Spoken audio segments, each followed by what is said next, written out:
ராம் சீதா இல்ல நாளைக்கு என்ன நடக்க போதுன்னு பார்க்கலாம் வாங்க. எபிசோட் வேற லெவல்ல மாசா இருந்துச்சுன்னே சொல்லலாம். ராமும் சரி, நம்ம ராஜசேகரும் பிச்சு உதறிட்டாங்க. மிஸ் பண்ணாம ஃபுல்லோடையும் கேளுங்க. அதுக்கு முன்னாடி இந்த வீடியோ பிடிச்சிருந்துச்சுன்னா லைக் பண்ண பாருங்க. ரொம்ப பிடிச்சிருந்துச்சுன்னா சேனலுக்கு வந்து சப்ஸ்கிரைப் பண்ணி கண்டினியூஸாக ஆதரவு தாங்க. ராஜசேகர் வந்து மாசா வந்து என்ட்ரி கொடுக்குறாங்க. நீங்களாம் பெரிய மனுஷங்களாயா, இவ்வளோ கேவலமாக வந்து வேலை பார்த்துருக்கீங்க, என்ன சவுண்டெல்லாம் வேற மாதிரி வந்துட்டு இருக்கு. மகாலட்சுமி நீ எல்லாம் வாயை திறக்க முடியாது, நீ தானே இந்த வீட்டோட குடும்ப தலைவின்னு ஏக புகா சீனை போட்டுட்டு இருப்ப. உன் வீட்டில் இப்படி நடந்துகிட்டு இருக்கு. இது ஒன்றும் போலீஸ் ஸ்டேஷன் இல்லை நீ கத்துறதுக்கு. ஆமாம், போலீஸ் ஸ்டேஷனில் இப்படியெல்லாம் நடந்திருக்காது. நடந்துருந்துச்சுன்னு வச்சுக்கேன், தோலை உரிச்சு தொங்க விட்டுருப்பேன். சுபாஷ் வந்து கடுப்பாய் என்னையா நினச்சி பேசிக்கிட்டு இருக்க அப்படின்னு சொல்லும்போது, சுபாஷ் நீ மட்டும் என் ஏரியாவில் இருந்திருந்தான்னு வச்சுக்கேன், உன்னை எப்படி உட்கார வைக்கணுமோ அந்த இடத்துல வந்து அப்படி உட்கார வச்சு தூக்கி போட்டு நெஞ்சிலேயே மிச்சிருப்பேன் அப்படின்னு சொல்லி மாஸ் பண்ணுறாங்க. ஏதாவது பேசினான்னு வச்சுக்கேன் அவ்வளோதான். அர்ச்சனாவும் கல்பனாவும் என்ன காரியம் பண்ணி வச்சிருக்கா, என் வயிற்றில் வளர்ற குழந்தைன்னு கூட நினைக்காம சாப்பாட்டில் ஏதோ ஒரு விஷயத்த கலந்து கொடுத்துருக்காங்க, நீ ஏதாவது பேசுனேன்னு வச்சுக்கேன் அவ்வளோதான், எங்கேயும் அவனை அடித்து தூக்கி எரிஞ்சிருவேன் அப்படின்னு சொல்லும்போது, என்னடா நினச்சிட்டு இருக்க அப்படின்னு சொல்லி மகாலட்சுமி வந்து ஒரு வார்த்தையை வந்து விட்டுட்டாங்க. ஓவரா அதுவும் பேசாத, இது ஏன் கோட்டை. ஆமாண்டி அப்படி தான் பேசுவேன், என்னடி நினச்சிக்கிட்டு இருக்க. ஓவராக ஏதாவது பேசி அவமான குறையாக நடத்தினேன்னு வச்சுக்கேன், தூக்கி போட்டு அடித்து தூக்கி எரிஞ்சிருவோம் பார்த்துக்க அப்படின்னு சொல்லி கண்ணா அப்படின்னான்னு போடி வாடின்னு திட்டாங்க. அந்த இடத்துல நம்ம ராஜசேகர் வந்து மகாலட்சுமியை, என்னடா என்னையும் அப்படி பேசுகிற, நான் என்ன நீ என்ன அவ்வளோ மதிப்பு மரியாதை கொடுக்குறியா, இல்லை என் பொண்ணை வந்து தங்கத்தட்டில் வச்சு தாங்குறீங்களா, பண்ணுறதெல்லாம் பித்தலாட்ட வேலை, ஃப்ராடுத்தனம். இப்போ அடுத்த கட்டத்துக்கு போயிட்டீங்க, யாராவது வாயை திறந்தீங்க அப்புறம் அவ்வளோதான். பிஸ்னஸ்மேன் ஏக பக்கம் வந்து என்னமோ சொல்லிட்டு இருந்த, என் மருமகன் போல உண்டானு இந்த வீட்டில் உனக்காக தான் எல்லாரையும் நான் பார்த்துக்கிட்டு இருக்கேன். இன்னொரு வாட்டி ஏதாவது இவங்க எல்லாம் வாயை திறந்தாங்கன்னு வச்சுக்கேன் அவ்வளோதான். நீ இருக்கும்போது இப்படியெல்லாம் நடந்துகிட்டு இருக்கு, நீ குடும்ப தலைவன் தானையா, ஓ முன்னாடியே வந்து உன்னோட வாரிசை இல்லாமல் ஆக்கணும் துடிச்சிக்கிட்டு இருக்காங்க, அவங்களுக்கு போய் வந்து சாதகமாக நடந்துக்கிட்டு இருக்க.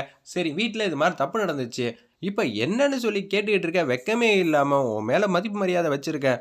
உன்னை வந்து துரை வந்து பர்ஃபார்ம் பண்ண ஆரம்பிச்சிட்டாங்க. நான் சொல்கிறத மட்டும் கேளுங்க, இங்கே இருக்கிறவங்களாம் சத்தியமாக தெரிந்த போகிறதே இல்லை. நம்மளுக்கு இப்போதைக்கு சீதாவோட பாதுகாப்பு மட்டும் தான் முக்கியம்.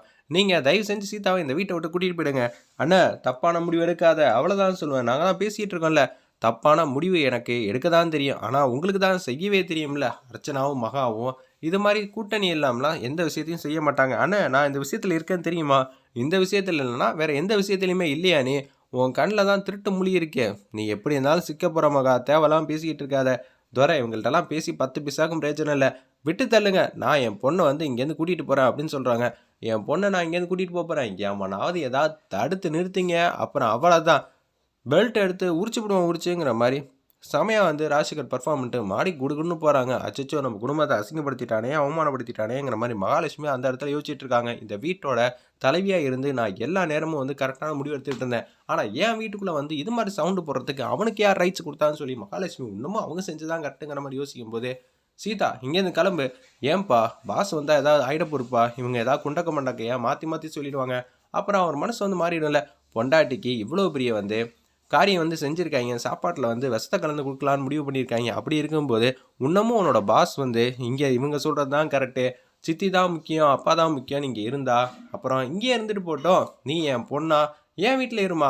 இவங்களுக்கு வேணால் வாரிசு எப்படியோ முக்கியமாக இல்லாமல் இருக்கலாம், ஆனால் எனக்கு நீயும் உன் வயிற்றில் வர்ற குழந்தையும் எனக்கு ரொம்ப முக்கியம். நான் தானமா உன்னை பாதுகாக்கணும். இப்போ நீங்கள் கிளம்ப போகிறீங்களா இல்லையா, இல்லைங்க அப்படின்னு சொல்லிட்டு எதுக்கு எங்கே போனோம், ஆமாம் உன் அப்பா வீட்டுக்கு போகலான் இருக்க, என்ன உமா நினச்சிட்டு இருக்க, இங்கே உட்காந்து சாப்பிட்டு சாவகாசம் போகலாங்கிறியா, சாப்பாட்டில் தான் ஏதோ ஒரு விஷயத்த கலக்குறாங்க, இந்த நொடி இங்கே இருக்கக்கூடாது. நீங்களா வர்றீங்கன்னா ஓகே, இல்லை நான் கன்னத்தில் அடித்தாதான் நீங்கள் கிளம்பிங்கன்னா என்ன நினச்சிக்கிட்டு இருக்கீங்க, கிளம்புங்க.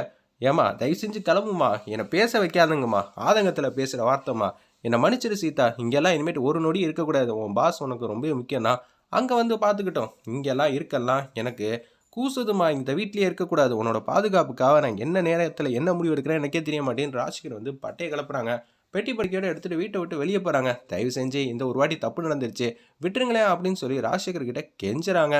என்னையா நினச்சிக்கிட்டு இருக்க, கெஞ்சுற தலைவராக இருந்து ஒன்றுமே வந்து கிழிக்கலை, இன்னமும் கை கட்டி தான் நின்றுட்டு இருக்க. உனக்காக என் பொண்ணு என்னென்ன காரியம்லாம் செஞ்சுருப்பா, ஆனால் நீ கொஞ்சம் கூட அதெல்லாம் மனசில் நினச்சிக்காம என்ன நடந்துச்சு அப்படின்னு சொல்லும்போது, ராம் வந்து வந்துட்டாங்க மாசா, இப்போ எதுக்கு இந்த வீட்டை விட்டு போகணுன்னு நினைக்கிறீங்க, எனக்கு ஒன்றுமே புரியலையா அப்படின்னு சொல்லும்போது, என்ன மாப்பிள்ள நினச்சிட்டு இருக்கீங்க, இந்த வீட்டில் என்ன நடந்துச்சுன்னு தெரியுமா, தெரிஞ்சு தான் வந்திருக்கேன். டேய் தெரிஞ்சாடா வந்திருக்கா அப்படின்னு சொல்லி துரை வந்து பர்ஃபார்ம் பண்ணுறாங்க.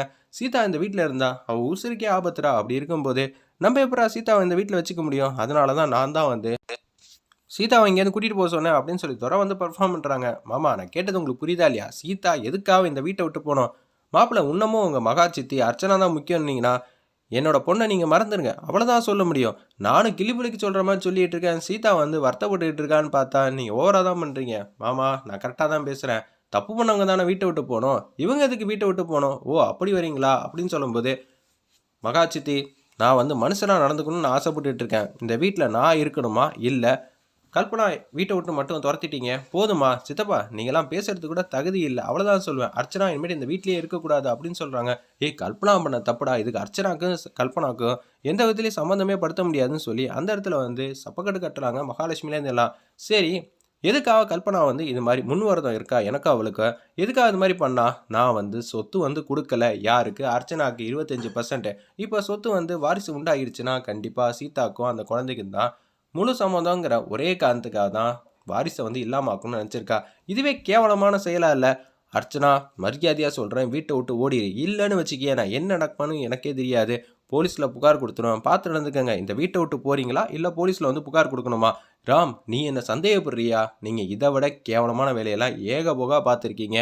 அதுக்கெல்லாம் நீங்கள் கொஞ்சம் கூட வந்து பயப்பட மாட்டீங்க நல்லாவே தெரியும். என்னை பேச வச்சிடாதீங்க. சீதா காணா போன விஷயத்திலேயே நான் ஏகப்பட்ட இதெல்லாம் கண்டுபிடிச்சிருக்கேன். இதுக்கு பின்னாடி யார் யாரெல்லாம் இருக்காங்க அப்படின்னு சொன்னோன்னா மகாலட்சுமி கண்ணில் வந்து பயம் வந்துருச்சு. என்னது செந்தூரை வச்சு சீதாவை வந்து முடிக்கலான்னு பார்த்தோமே அதெல்லாம் தெரிஞ்சிடுச்சா? அதனால தான் உச்சக்கட்ட கோவத்தில் இருக்கான் போல இருக்குது. அப்போனா அர்ச்சனாவை தான் கண்டுபிடிச்சிருக்கான் போல இருக்குது. இதுக்கு ஃபுல் அண்ட் ஃபுல் காரணம். இப்போ ராம வந்து சமாதானப்படுத்த ரொம்ப கஷ்டமாச்சு. இந்த வீட்டில் அதிகாரம் எல்லாம் என் கையில் மட்டும்தான் இருக்குன்னு நினச்சிட்டு இருக்கேன். இப்போ நான் இப்படி ஒரு பட்ட சோதனை வந்துருச்சுங்கிற மாதிரி யோசிக்கிறாங்க.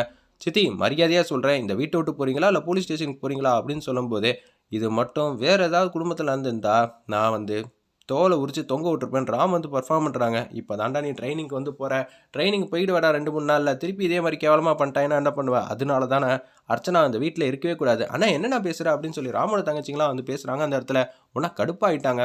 வீட்டை விட்டு போகிறீங்களா இல்லை வேறு எங்கேயும் போகிறீங்களான்னு சொல்லணும்னா, மகாசித்தி நீங்கள் முடிவு எடுக்கிறீங்களா இல்லை நீங்கள் முடிவெடுக்க மாட்டீங்க, இந்த குடும்பம் தான் முக்கியம்னா நான் என்றைக்குமே நிரந்தரமாக இந்த வீட்டு பக்கமே வரமாட்டேன், பார்த்து நடந்துக்கங்க அப்படின்னு சொல்லி ராம் வந்து மாஸ் பண்ணுறாங்க அந்த இடத்துல. ஒன்றை வந்து வேறு வழியே இல்லாமல் மகாலட்சுமி வந்து நீங்கள் வீட்டை விட்டு போகலாங்க்கா, நீங்கள் பண்ண நம்பிக்கை துரோகத்துக்கு இந்த வீட்டில் இருக்கக்கூடாது, எனக்கு ராம் தான் முக்கியம்னு சொல்லி மகாலட்சுமி வந்து அதிரடியாக முடிவெடுத்தனால ரூமுக்கு வந்து வேக வேகமாக சோகமாக வந்து ஓடுறாங்க. அந்த இடத்துல அஞ்சலி சத்யா பிரியா 3 பேர் சமாதானப்படுத்தலாம்னு சொல்லிட்டு பின்னாடியே போகிறாங்க. மகாலட்சுமி மட்டும் வந்து நிற்கிறாங்க. நீங்கள் 3 பேர் டோரை சாத்திட்டு போங்கன்னு சொல்லணும்னு டோரை சாத்திட்டு போகிறாங்க. பக்கத்தில் வந்து சீதா வந்து அவங்க என்ன பேசுகிறாங்கன்னு சொல்லி ஒளிஞ்சு நின்று கேட்குறாங்க அந்த இடத்துல.